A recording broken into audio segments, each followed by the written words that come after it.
Посмотри, как она ластится. 39-я квартира.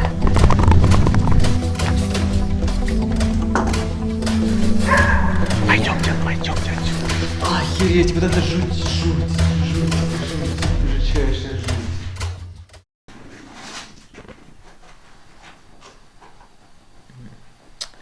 Думаю, сейчас газ уже вот-вот закончится. Да? Ну. Угу.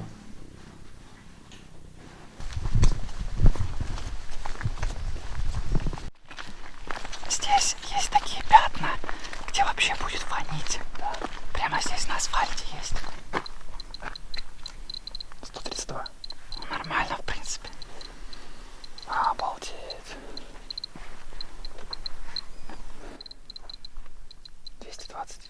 Так, я лучше.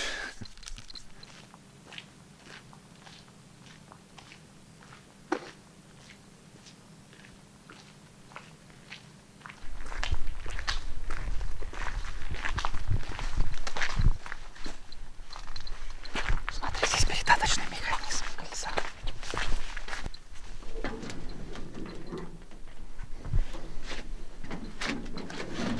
Жить можно. Нормально. Мне еще очень интересно, когда это все дело рухнет. Оно же рано или поздно рухнет. Оно же не может стоять вечно. Да.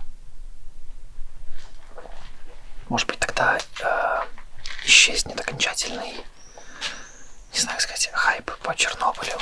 Если вот каких-то пару культовых мест просто со временем, просто от старости, ржавости упадут. И как бы и уже туристам будет неинтересно смотреть. Не знаю.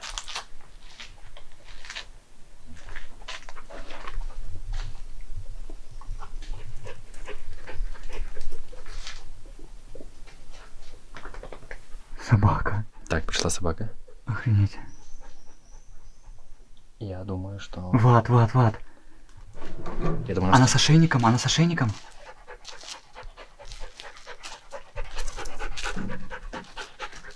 Ебана бешеная, она как радуется то, что мы здесь. Посмотри. Она аж пищит. Ну как? Собака как фон. Блин, как она жадно жрет обычные печенье. Мне кажется, немногие собаки. Да, собаки обычно не едят печеньки. Слушай, ну прости, что у нас нет с собой мяса. Он аж на тебя бросается, посмотри. Посмотри, Миша. Посмотри, как она ластится. Охренеть. Прикинь, каково это жить собаке в городе Призраки, где тут людей там раз-два и обчелся. Она будет такой немного, конечно, изможденной. Да, она худая. Слушай, мне кажется, собака, она может внюхивать вохров и быть на стреме. Я думаю... Там вот Влад чем-то хрустнул, ей слышно. Она так хоп, сразу. Так что я думаю, она слышит, у нее слух хороший. Я думаю, она может нам помочь в обнаружении опасности других сталкеров. Мгм.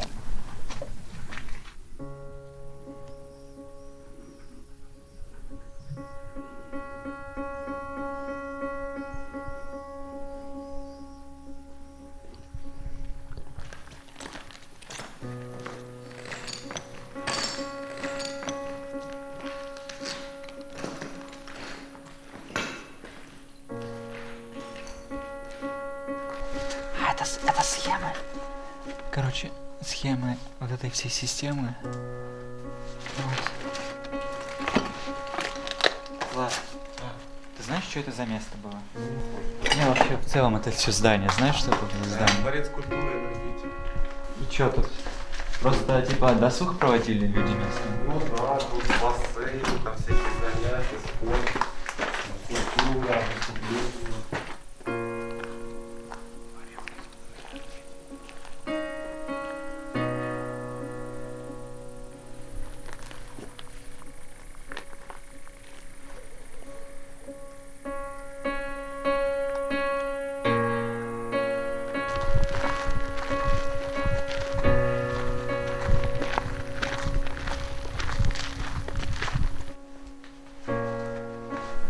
очень классный тем, что он не шумит.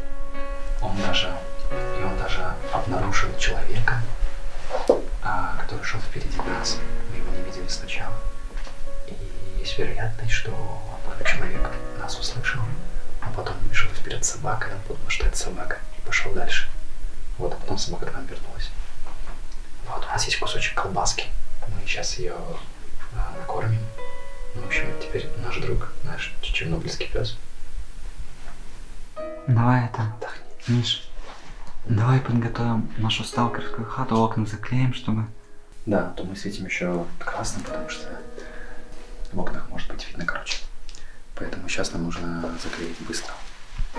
Приступим.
Просто я подумал,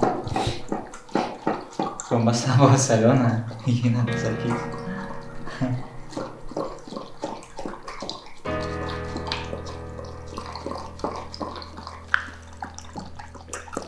Возможно, она очень давно не пила.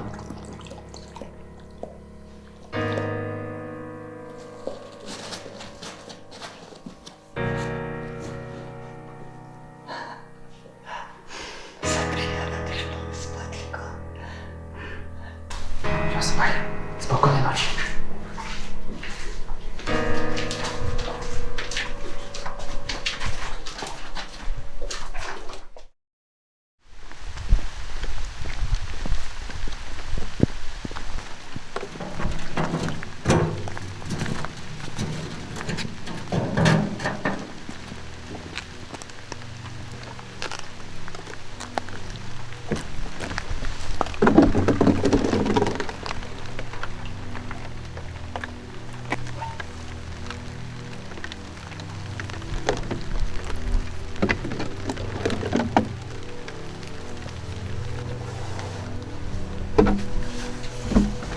Ё, здесь холодно. Блять.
что, мы приняли душ. Снова набрали воды уже питьевой. Думаю, нам этого хватит с головой. Как из артезианской скважины. Причем в затопленном подвале в городе, в котором не было людей больше 30 лет. И этому подвалу больше 30 лет, он пустой. Тупо он заполнился водой, пробилась скважина, заполнила подвал. И там коммуникации старые, до сих пор даже плафоны от фонарей висят. А еще с нами у нас теперь появился наш друг, наш пес верный. Вот он ходит с нами постоянно, вообще не отстает. Вчера его Миша знатно так покормил колбасой. Теперь он приверженец наш.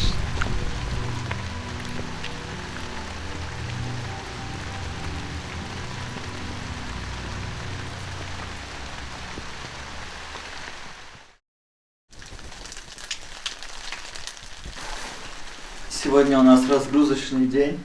На улице льет просто дичайший ливень, а мы здесь лампово сидим в сталкерской хате. Точнее, я лежу в своем прекрасном гамаке, в спальнике и наблюдаю за этой непогодой из этого прекрасного окна. Не успеваем все посмотреть и решили добавить 2 дополнительных дня, чтобы еще заскочить в 5-й энергоблок и посмотреть на градирни рядом.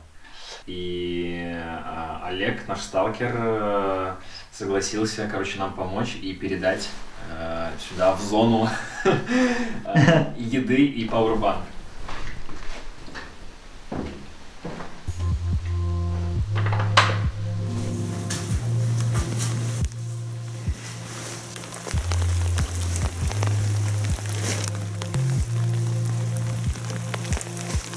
Нам оставили закладку с хавчиком в магазине здания, которое рядышком с нашим домом. Мы сейчас вышли на крышу, чтобы оставить меня с камерой. Я буду следить за пацанами, чтобы не было никакой подставы. Вот, просто следи за тем, чтобы не подъехала машина, пока мы будем ходить за едой. Если подъедет, звони оперативно Владу, и мы ускоряемся, прячемся или предпринимаем, действия. Вот. Заметано.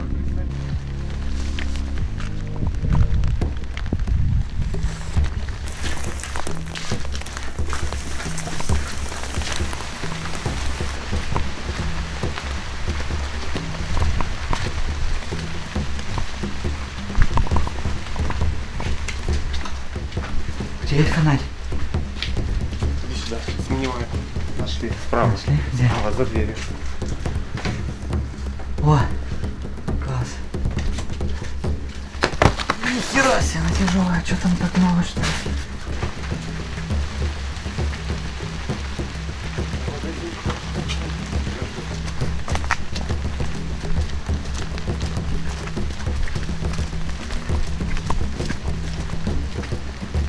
Продукты у нас. Ну прямо сейчас, когда мы там были, туда пришла группа из туристов. А гиды, которые ходят с туристами, часто сдают сталкеров, если их замечают. Поэтому нужно быть очень осторожными. Ну что, снова ломятся от продуктов. Тяжеленькие, я скажу. Нам закинули заначку. Ну что, давай похаваем наконец-то. С утра ничего не ели. Дело в том, что мы задержались в зоне гораздо дольше, чем планировали, на несколько дней. И у нас кончилась вся хава. И, слава богу, благодаря Олегу, опытному челу, сталкеру, удалось закинуть такую заначку.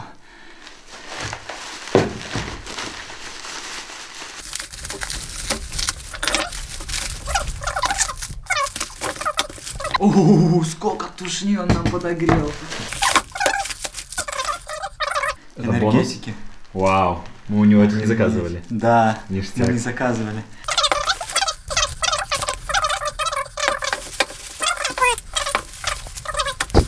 Еще 2 суток протянем.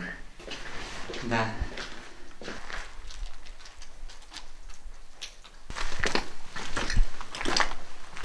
Смотри. Тут граффити. И вот это следы от пуль. Тут стреляли, короче. Где-то здесь, наверное, пули даже валяются.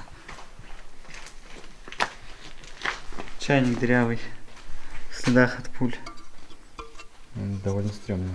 Да. Бачок дырявый, колонна. Здесь ездит машина. И мы-то прячемся, а Сапагин нет. Надеюсь, он нас не сдаст случайно. Этого бы не хотелось. Что ты, собака? Не пали нашу контору. Мы шли на квартиру Дятлова. И сейчас попробуем держаться нашего курса, то есть все-таки дойти до нее, пока не стемнело.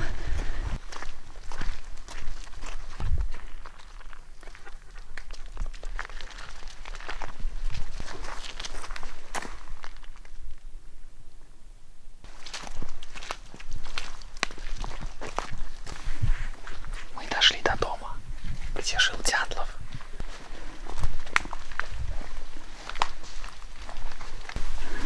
Я здесь не вижу таблички. Вообще. Значит, наверное, такой подъезд.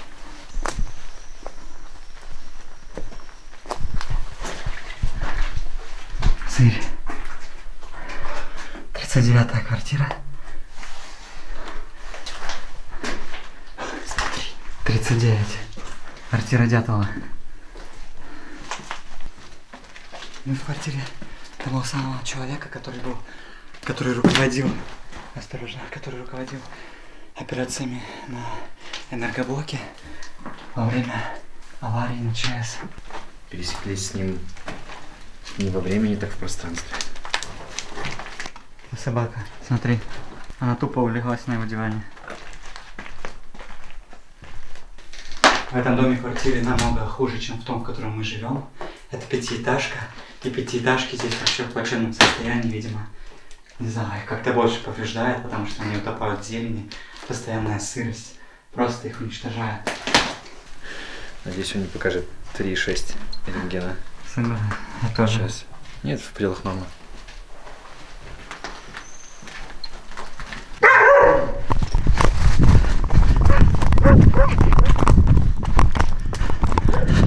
Собака среагировала. Прям залаяла вообще, когда мы в квартире были. И убежала.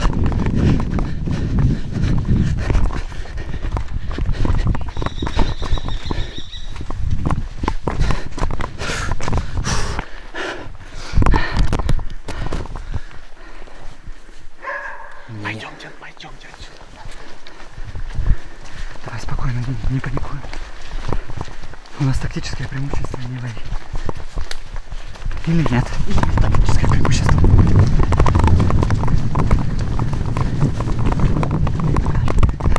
Собака вернулась. Собака, что там было?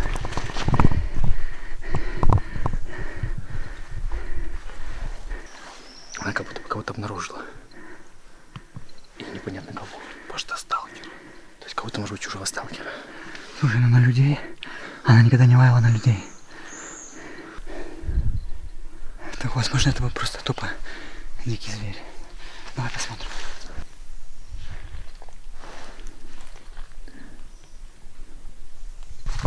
Это проспект Ленина.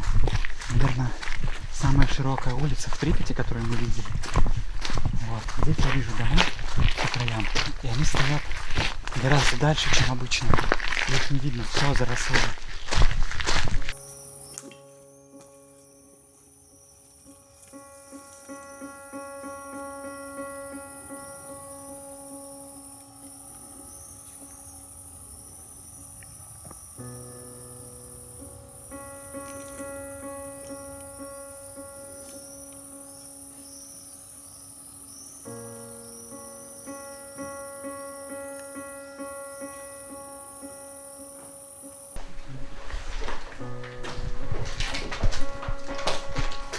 Здесь есть легендарный подвал, в котором сложена одежда пожарников.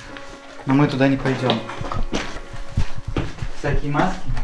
Кстати, Миша, рекомендую одеть. Сука! Как думаешь, стоит ее одевать после этого? Это одежда химзащиты. Люди спускались в подвал Здесь могут быть альфа и бета излучения, наш дозиметр это не меряет, мы даже не можем это заметить. Пойдем отсюда. Здесь очень находиться, здесь может быть пыльный в костюмах из подвала. Опасность радиации. Многие не понимают, типа, если не видно, значит не опасно. Вот. И заходят в подвал, а там это частички радиоактивной пыли, от которой не спасут вот эти примитивные маски, которые люди одевают. Нужна специальная защита, чтобы туда спуститься с определенным классом защиты. Вот. И даже так, даже в этой защите не будет никакого спасения от радиации. То есть, да, можно защититься от радиоактивной пыли, но нельзя защититься от непосредственного излучения. А там фонит очень сильно. Гамма, бета и даже альфа, я думаю. Когда ты идешь, например, в этот подвал спускаешься, ты поднимаешь пыль. И эта пыль, ты вдохнул такую пылинку, которая фонит. Она у тебя оседает в легких или где-то еще, может даже через пору всосаться, если ты без защиты. И она будет тебя просто просвечивать изнутри, и в итоге медленно, но верно тебя убьет. Поэтому стоит бояться. О, фак, Миша. Охереть, вот это жуть, жутчайшая жуть. Бля. Охренеть. Это маленькие колыбельки для младенцев, для детей. Очень не по себе. Давай выйдем отсюда. Сейчас я тут вообще... Просто такой Silent Hill.